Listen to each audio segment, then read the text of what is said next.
Maailman tällä hetkellä yksi kalleimmista kaiutinkaapaleista Transparent Opus. Transparent Opuksia mulla on 4 kappaletta, niin lähes tulkoon niiden ohjehinta on 100 000 luokassa.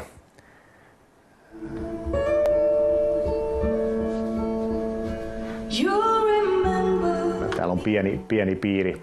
Että harrastelijaporukka osittain pidetään vähän hulluna, niin kuin jossakin vaiheessa kalliita moottoripyöriäkin ostavia ihmisiä, mutta nyt moottoripyörät on hyväksytty, mutta nämä laitteet ehkä vielä tuntuu, että tämä on sitä rahan hassaamista ja turhaa laittamista, jolloin se rajoittaa harrastelijamäärää. Esimerkiksi Saksassa noin 10-kertainen määrä harrastajia per asukas, ehkä 15-kertainenkin, Ruotsissakin usein monikertainen määrä. Ja se kuuluu vähän niin kuin tämmöiseen hyvään kodin sisustukseen, että siellä on hyvä äänentoisto, Saksassa varsinkin. Mutta Suomessa se on vähän sellainen niin kuin hurahtaneiden miesten harrastus. No, mä oon nyt toista kertaa tällä hetkellä naimisissa ja nyt tässä me ollaan aika mukavassa tasapainossa, mutta aikaisemmin tämä oli vähän semmoinen, että mä ostin näitä pikkusen salaa ja vaihtelin vähän ohi perheen budjetin ja tästä meillä oli todella paljon kädenvääntöä. Muun muassa tämä rakennus, tämän kuunteluhuoneen tekeminen oli sellainen, jossa meillä sitten loppujen lopuksi meni avioliitto loppu siihen. Pankista on saanut hyvin lainaa ja töitä on tehty vuorottain. Tämän vuoden alussa rupesin myöskin välittämään näitä laitteita.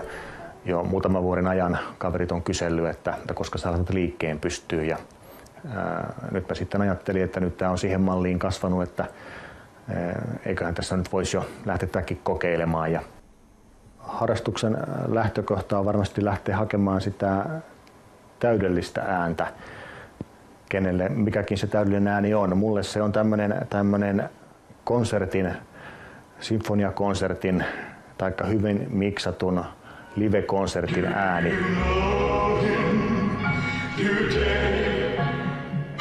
Kuuntelin Elviksen live-levyä ja olin töistä väsynyt ja nukahdin sitten ennen viimeistä biisiä ja kun levyllä alettiin taputtaa, niin minä taputin kanssa ja havahduin ja katsoin, että näkikö kukaan, että mies tuossa hourii mennessään, mutta totesin, että tämähän on sitä parasta ääntä silloin kun voi kotonaan olla Elviksen konsertissa.